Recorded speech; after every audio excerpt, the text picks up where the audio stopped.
Welcome back, everyone, to Roompact's ResEdChat podcast. If you're new to the show, every episode we feature a variety of topics of interest to hired professionals who work in and with university housing, residence life, residential education, whatever you might call it.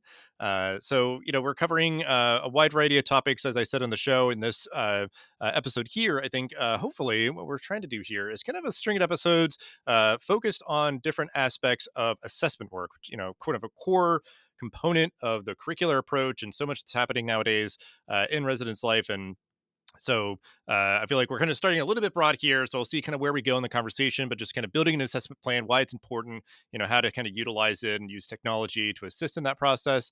But I will let our guest, let our expert kind of get more into detail on that. But we'll start as we always do. Danielle, if you want to briefly introduce yourself and kind of go over your professional background, and then we'll get into the assessment plan that you built and kind of get into a little bit of the details of it. Hi, everybody. My name is Danielle Parker. I use she, her pronouns. My journey in higher ed started obviously when I was an undergrad, super involved in the RA world, in the student government world. And then I started going to grad school. I actually changed my career path from doing medicine and doing a STEM background to then transitioning into higher ed. So I went to a school called Indiana University of Pennsylvania. And at that time, I was working at Carnegie Mellon. They were in the process of creating rubrics for their curriculum. So that was my first exposure to what curricular design is and how it can look within a residence hall. So I knew from that point, I just really enjoyed the structure of curriculum. I really enjoyed res life. So I started applying for jobs and found myself at an institution in Florida called Embry-Riddle Aeronautical University, where they also were utilizing the curricular approach. And it was a small little flight school. And we were really trying to evolve our curriculum. I think it was in year 2 of implementation. So did a lot of really good work down there. And I was known as the person who always asked the question of how are we going to assess this program? How are we going to assess this strategy? To the point where I remember I was sitting in meetings and they were like, aren't you going to ask the question, Danielle? And I was like, but what question? And they're like, how are we going to assess it? I go, good thing I have a good impact because we're getting into the mindset that we need to start assessing. So I then decided it was a little too hot down in Florida, a little too far away from family. So I landed at UMBC, which is in Baltimore, Maryland, where I really got the cool opportunity to work with restorative practices as well as their curriculum. And that's really where my passion for assessment bloomed. And I was really able to get experience in understanding how do you design and implement assessment plans in order to improve a residential curriculum for students. And most recently, I went on the job search again because I was like, I need more of a challenge. And now I'm at Temple University as the assistant director for academic initiatives and student engagement. So now I oversee and chair our curriculum, which is referred to as SOAR. And we are in the process, I'm in the process of learning how is SOAR implemented, what works, what doesn't work. So hopefully soon we'll be able to have a really robust assessment plan to help with improving the strategies and improving our student staff's experience with SOAR and implementing SOAR. So yeah, exciting stuff. And I feel like we've had like a handful of people from UMBC, I think specifically, that they're doing good work down there. And excited to have you on because I know, Paul, kind of the architect of our show, he obviously originated it and sort of helps, host some episodes and kind of orchestrate them behind the scenes. And he recommended you coming on as part of kind of the presentation that you gave at the Institute for Curricular Approach, ICA, which we've covered on the show before. So it was talking about kind of your assessment plan, kind of is covering this academic year. So we're recording this in December of 2024, just to sort of put us in place and time and space here. So I'd say you're probably in the thick of it of developing it or implementing it, all that kind of stuff. But, if you could explain your assessment plan for this academic year and how it took shape, and then we'll kind of go from there. Let's see. A lot of my assessment planning is revolving around the assessment cycle. So I'm sure for the folks that went to grad school and know about the assessment cycle, it's all about planning, doing, figuring it out and then tweaking and then planning, doing, and it kind of revolves in a circle. And the cool thing I learned about grad school while I was in grad school, because I took a assessment specific course, was it doesn't matter where your starting point is. You just need to jump in and you need to kind of start going in the cycle, which is a really cool opportunity for anybody who's doing the curricular approach and you're like, I don't know where to start. You can always pull up the assessment cycle and kind of pick where do you want to start. And then the other thing I like to think a lot about is, when you're thinking about assessment, what do you want to know? And sometimes people can see that as Pandora's box, and they don't want to know the truth, or maybe we do want to know the truth and we're upset about the outcome. And I really try not to let that deteriorate, like distract us from what our ultimate goal is. So when I'm thinking about like this year, I think it's really hard for me to deep dive into this is the whole cycle that we have, but I can share like little spotlights that we do have. So the first thing that I really wanted to know when I started at this job was I wanted to know how our strategies were actually doing with our residents, because right now Temple has like a ton of good information about student implementation of our curriculum, kind of the satisfaction or where are they spending most of their time. But we didn't really have a ton of information about how are the residents interacting with our curriculum. So what I ended up doing, I said, let's start tracking some things. Let's do the basics. Let's look at how many students are showing up, and let's see what they're learning from it. And I think the challenge with assessment is sometimes we get stuck in satisfaction and we don't really look at the learning or the impact. So I was trying to be really intentional with when we were building out assessment tools, having no more than 5 questions. It's all survey based, which we have now run into a challenge with that. But I told the team, I said, listen, I want 2 questions to be learning and 2 questions to be satisfaction, and then 1 question to gather their information. So we built that. We use Anthology, or Campus Labs, as some people refer to. So we use, they have a assessment branch called Basecamp. So we use that to kind of help with gathering all of that data, and it puts it into a report for us so we're able to see what students are gaining. And so far what we've learned is a lot of our community builders are actually having a really good impact on students. They're meeting the goals that we wanted, which makes me happy. It goes, okay, we did the thing, we can keep doing the thing, kind of proceeding forward. And then so that's one thing. The other thing I really wanted to know with student staff is what do they know about SOAR and what do they know about implementation of SOAR? So from that assessment, it was like a 10-question survey that all student staff members took some time to do. And it really analyzed, were they able to identify the different learning goals that we have within our curriculum? Are they able to identify high impact engagement strategies? So they were able to say, like, you know what? Our owl chats are doing really, really well, but our bulletin boards have no engagement, which was good information for us because it allowed us to then really reframe for the spring of where do we want to put our emphasis and stress with the student staff. Do we want to put all this time into bulletin boards, or do we want to put all this time into our owl chats community meetings that have the highest engagement? So that's just like one aspect of it. I think we are still in the process of figuring out, okay, what do we want to do and where do we want to go?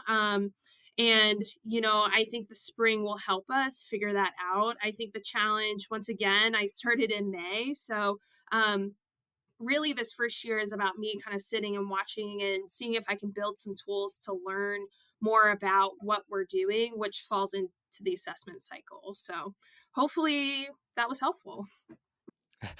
Yeah, no, yeah, it is, and I think, I guess I appreciate your, willingness and comfort of kind of like you're new in your position, and then like sort of in the thick of it of getting those sort of early stage insights and everything. And I think definitely really helpful to hear, even with like kind of uh, as complicated and kind of longitudinal as this work is, like that idea of what you're saying of like, because I say this a lot just generally is like start somewhere. And then like in this work, it could be like and start wherever it makes sense. Like if it is the idea of like, well, we've been doing a lot of work, but we're doing no assessment, or actually we've done a lot of assessment, but we've done like no analysis or something. Like it can be just sort of figuring out like, where maybe can be the most uh impactful, or if it's like, oh, we've gotten really far all the way through kind of three quarters of this process, but we just haven't really done that last part. So let's at least kind of like, kind of go through so that we can hopefully, yeah, kind of start to sort of repeat the cycle of like, okay, adapting what we're doing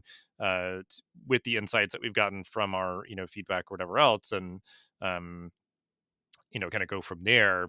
But, yeah, because I think this is like the one thing I've sort of jokingly thought in my head is an idea of like just this work generally. Uh, I think there often is just like the person who is like the assessment person, but then like kind of like the emotional part of this work is that like people don't want to like look under the rock or whatever, like the idea of like, oh my gosh, like, oh, look, this is gonna be like super gross. I don't want to see what's under here. Or like the idea of people who like don't go to the doctor because then I'm not sick or something. Like it's like, oh, I know I'm like in pain or just uncomfortable, whatever. But like, I don't want somebody to tell me I have a problem because then like it doesn't exist. Or we're like, I'm not going to open the mail because then that actually means it's a real thing. So like that's like there is like this emotional process of like you kind of have to get into that mindset of like, okay, it's not about me. Like just get very objective about it and like kind of logical, rational, whatever, because I think it is that sort of virtuous cycle that can start is like doing work that is aiming at a goal. How close did we get there? Why didn't we hit it, or why did we hit it? Let's like do more of what's working, less of what's not, and just sort of like keep that going and keep that kind of continuous improvement going. But I did want to kind of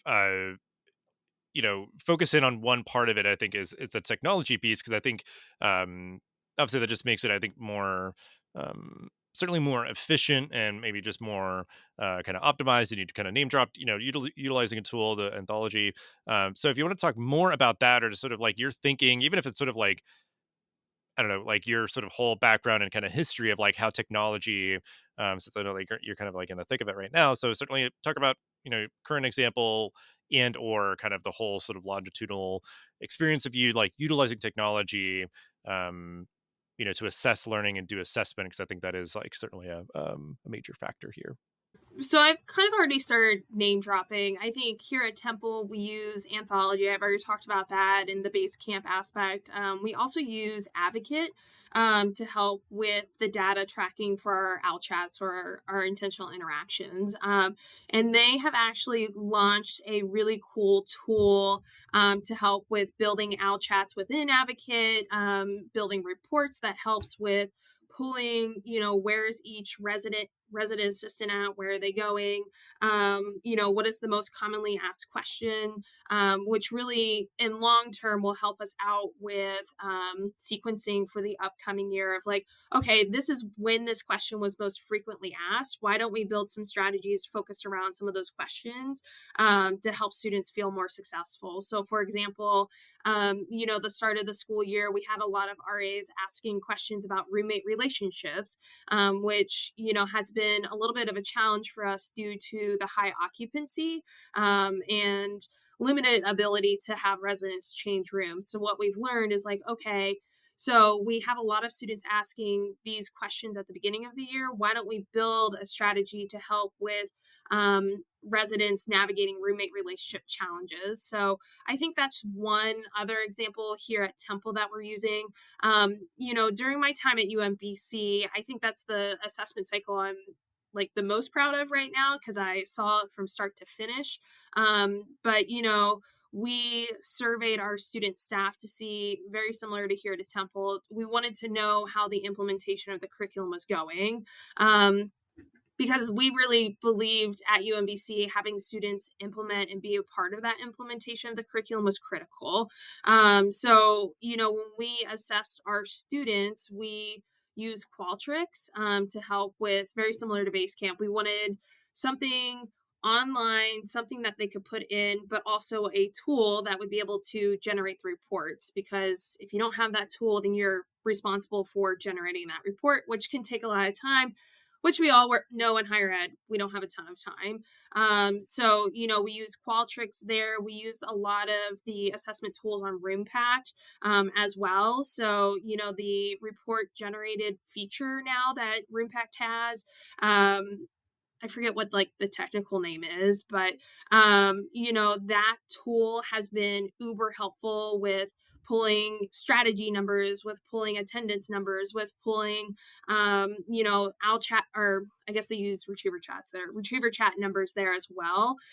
So that's my other two experiences, is really Qualtrics and Roompact to help with guiding a lot of that assessment planning. And I also think outside of technology, we use a lot of um, space just to encourage dialogue. So, for example, we utilize focus groups to help with students, creating a space where students felt comfortable. They didn't really feel like there was that autonomy or that power in the room to really express like this isn't going well. So let's talk more about it. So, obviously, technology wise, we use a lot of recording features to kind of hear what they were saying, understand exactly the wording that they were expressing from that. Yeah, my one big kind of reflection, and I know, so that I don't know when certain episodes will come out, but it's fresh in my mind. We just recorded it, like me and Paul talking about intentional conversations, just as sort of like a component of strategy here. And this, I think, just a very unintentionally relevant and kind of conversation to be kind of in a neighboring episode. But like that idea of like, okay, we kind of like did the sort of like intentional conversations 101 kind of episode, and now this sort of is like setting it within a whole sort of context of like you kind of harnessing them. And I think it's that idea for me of like everything that you're mentioning. It's not like having people do something in a radically different way. It's just sort of like setting it within sort of a more appropriate sort of uh, structure, or sort of like because I think what I'm struggling to maybe kind of articulate here is the idea that like you're having these intentional conversations, everything else, and like being able to maybe quantify them and measure them, and all these different things, and it's like gonna result. My feeling is it's like result in sort of a place where we're not relying on people's sort of like gut checks and anecdotes and like all these sort of things. Like, and I think that's like gonna just historically, like sometimes just for lack of any other better way, like we just didn't have a way to sort of like whether it's like, oh, I have all my paper notes here or something, I don't know, like I could like read off of these or something, I don't know. But what we're doing is so deeply human, and it is just sort of like, oh, like, how are your residents doing would be like a question people would ask. And it's like, okay, I'll give you my sort of gut check, anecdotal, sort of response here. But we could say like, oh, wow, like the RAs have talked to a lot of the residents, or not many of them, or like so many of them at, day whatever, or like at the end of the first month or the end of the first semester, are all remarking about the same things or whatever. Like, and you can say that for sure because everybody should be like logging conversations or like flagging, themes or whatever else. And you can just do that, more appropriate analysis, and like uh respond to it in the best way and everything, like do the right thing at the right time for the right people, all that kind of stuff. So like I guess any reflections on that, of maybe like if you've had, I mean, it sounds like you've always sort of had like the assessment mindset and everything, but like maybe if you've encountered people who maybe almost like relish or just so used to like just like operating off of anecdotes, how you sort of like through using technology, through being able to do that sort of measurement and analysis and tracking and everything else, like how maybe be able to like bridge those gaps, I guess, is sort of like my mind feel like that's sort of like a major kind of connecting of dots, is like you're that person who literally people are looking to, of like you being like, oh, you're the assessment person, like how are we going to measure this? And then it's like, that's sort of the next step, is like, well, we did measure it, and here's how we can try to like operationalize it into sort of like how we're thinking about how we're doing programming or anything else. So like, to succinctly put this into a question, how do you take everything that you're doing to try to bridge the gaps between your colleagues or student staffs or whoever else who are just sort of like overly reliant on, gut checks and anecdotes? Have to give a quick shout out. I think my assessment mindset really comes from grad school, where my professor really drilled into our head of assessment helps with improving, but it also helps with telling our story. And I think we're in an era of higher ed where we are being questioned left and right. Why are we doing what we're doing? Why are we like pouring so much money into the things that we do? And I think that, bridges the gap between what you're talking about, right? I think a lot of your question is really asking, like, how do you bridge the gap between like feelings, but also using data to help with driving your decisions. And I think that's a good question. I think a lot about, I think starting here at Temple has really challenged me to think about that and think about how do we create a space where we can have hall directors, assistant directors, directors look at the data and really make some informed decisions about it. So, for example, I think it was end of September.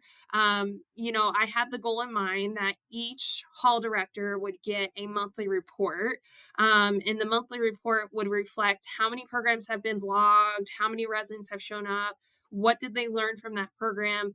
But it also took apart some of their OWL chat numbers, and we only strictly looked at numbers of like, this is how many OWL chats we currently have logged. This is how many we're trying to shoot for. Um, and I think creating that space, that packet, so I made them like a physical packet they could hold and look at and write notes on. And then I also created like reflective questions, so I had them reflect on, how are they feeling so far about the numbers, and then I had them reflect on like, what are your goals, not feelings, what are your goals based off of the numbers for the next couple of months. And I think creating a space and having us slow down to take a look and really reflect and be honest with each other, was helpful. I saw a lot of RDs and hall directors just go, my numbers could be better. I did not know I was doing this like good or bad. That was up to their interpretation of their own expectations. But I think that really helps with bridging some of the gap. I think another thing that helped is like recognition. I think people want to be recognized for doing the hard thing. And assessment is super hard. Figuring out implementation is hard. Figuring out how do you get your student staff on board for implementation. Figuring out, how do you navigate that one student who you can't get a hold of? It's just all hard. So, taking some time to say thank you and be like, hey, like, I really appreciate the work that you're doing helps with resetting that mindset of like, she's not out to get us based off of data. She's actually here trying to help us move forward. So, I also have been reading this book. It's called Switch, and it talks a lot about how do you navigate change with also keeping in mind people's logistics side as well as the feelings. And I think one key takeaway I took from that book so far is it's really important to have some of those clear goals because it makes it a little bit easier to help with navigating some of the feelings that are coming in play. So, I think that's another key tip is having very clear goals if this is where you want to go, helps with navigating some of those hard feelings, intense feelings that may come up based off of like data or based off of direction or things like that. Yeah, I mean that. I guess that's where I was sort of feeling and going, as well as that idea of like, yeah, there's the logistical side, and I think that's where the technology comes in. It can make it very easy to sort of like do the work, track the work, and all that. But then like the emotional side too, like they're kind of equally important and their own ways of doing something like this, where a lot of people can. I guess, like I said, like sort of relish or sort of like be fine or be happy with just the sort of anecdotes and that sort of thing. But um, when you can kind of respect both sides of the equation of the change management, and then also kind of the cherry on top is be like very clearly present to people like, here's how you're doing, why it's important, like even though like like you're kind of getting at like show people that they're doing better than they think they are, or like that's like, hey, well, here's where you're at, and here's the areas that you can improve or whatever like, because again, if you're just relying on anecdotes, it's just sort of like you know uh yeah, you kind of just get very comfortable, I think, with the status quo, however you're sort of like measuring it or whatever. So I think it's all kind of like kind of mixed together of sort of how you approach kind of overseeing and implementing an assessment plan like this. And I know the other detail that I wanted to kind of focus on was the that you're getting like students engaged in the process, and I guess more specifically, I'll kind of start with this question more specifically on student staff of like, that idea of like how is this being implemented and all that. So I think kind of our conversation's focusing a bit more on that. So from what you're saying, you're surveying like student staff members, you're getting their input on how things are being implemented, how things are going. So I guess any further reflections on that of like why that is an important part of the process of what you're doing here. To be honest, I think student staff play that vital role at the table, right? They are the people that are implementing, they are the people doing the hard work that we are trying to envision for the students. So I think having them at the table has been a critical piece. And my whole time at UMBC, I remember starting there, and I was very much in the mindset of, I am the educator. I have a whole master's degree. Students should not be at the table because they don't know what like educational component they need to implement. And I think UMBC really challenged me to think differently about that. And I think student staff have that light on what are residents actually responding to and what are they not responding to.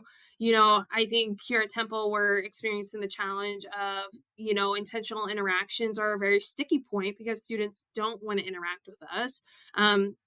And I think we need to take some time and listen to that. But, at UMBC, we had student staff sitting on the SOAR committee, and they would come in once a month. And sometimes we would survey them and be like, how did this strategy go? And how did that strategy go? And let's pick it apart. Or sometimes they would come in and we would talk about, we had four pillars there, and one of them was building community. And that was kind of like, quote unquote, our fun pillar. And, they worked with us. We came in with like the educational components, but they also worked with us to figure out how do we want to implement that strategy at the table. And, sometimes they would look at us and be like, students aren't going to respond to this. And I'm like, but it's bingo. You all love bingo. But like them giving us feedback is a part of the assessment plan, right? Of, you know what, this isn't actually going to work. Let's figure out how it is going to work to make it more, uh, acceptable or received better by the students. I also think a lot about um, our student staff, and I think the more that they are at the table, the more that they are bought into what we're doing and what assessment process that we are trying to implement. Which is my goal for here at Temple is hopefully by next semester, we will be able to have student staff coming in once a month, helping us figure out like what's working and what's not working to help strengthen the curriculum.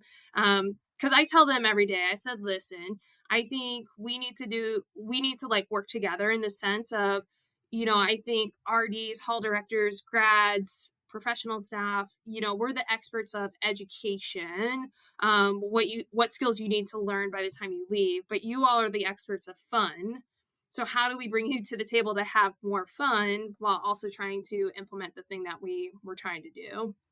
Right. 'Cause I guess it's the idea of like, we're not trying to lecture at anybody. So let's try to like, yeah, do whatever you're doing in the most fun way possible. And I think because I think it's even the idea of like not necessarily taking, these like student staff members' word as sort of like infallible gospel and everything, but it is just at least like trying to like check your work and check your thinking and, uh, engage with them in dialogue so that like if they are just like, oh, this isn't going to work. And it's like, tell me more or whatever. That might be kind of just that flimsy thing where it's like, I don't know. I just don't like it. I don't think it was like, well, let's try it still and we'll see. But like that'll obviously be taken into consideration. But it kind of expedites that process of you're doing something, getting feedback, analyzing it, and then trying to learn from that to do better next time. It's like, oh well, before we even like try to do something, can we just get some quick sort of like insights of like, okay, this is what we're thinking, this is why we want to do it this way, this is the outcome we're going for, how successful do you think this will be? And yeah, there can be certain ideas where it's just like, oh my gosh, yeah, don't try that, or oh yeah, that'll be really great, or maybe if you do it this way it'll be even better.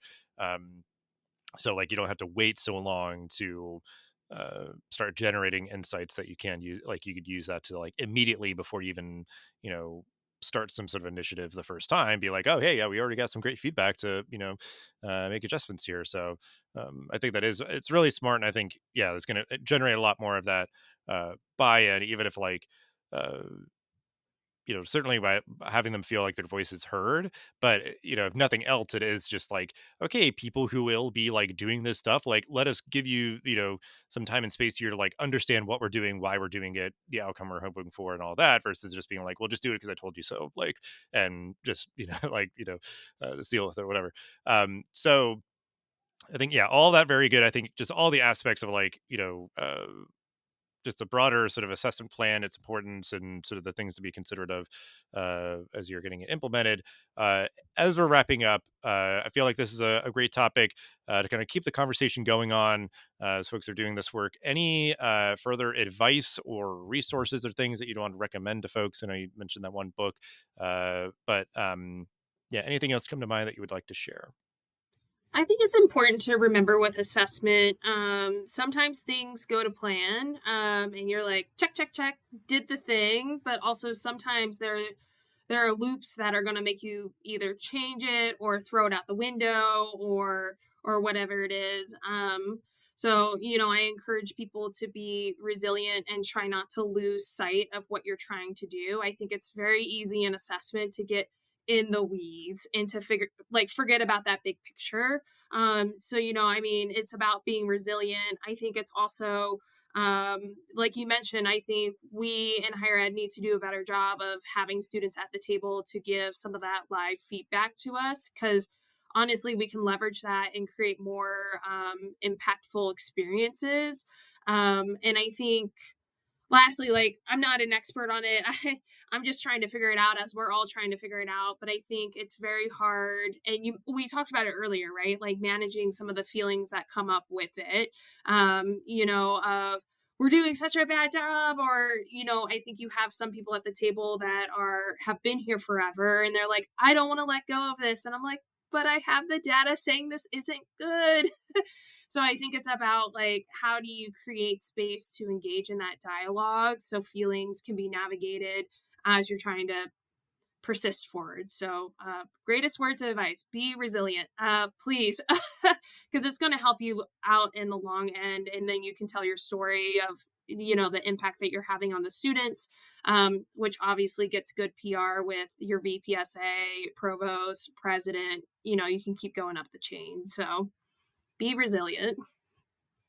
Yeah, well, and it's like good advice for, those who are the standard bearers, for this, but also like if your colleague is coming to you and trying to like, work with you on this, be resilient, be patient, be, sort of understanding of like, their approach and why they're doing this. And because yeah, I mean, I think it is just, so much of this work is sort of like, it is sort of a rhythm. So if you get really into a rhythm, it's, makes it a little bit easier. And then just sort of like uh being kind of reactionary just because it's like, hey, there's just, people living their lives. It could be a little bit controlled chaos of like living in the halls and just sort of dealing with the problems as they come up. But like I think that idea of finding resilience kind of through that, taking the moments to have these conversations, which can feel sort of like hard and kind of, taking a hard look at what you're doing well and not so well, whatever else. But slowing down and taking those moments of reflection and everything, I think can then end up having, kind of paying off dividend. Like you're making an investment to have those conversations and to do the assessment work,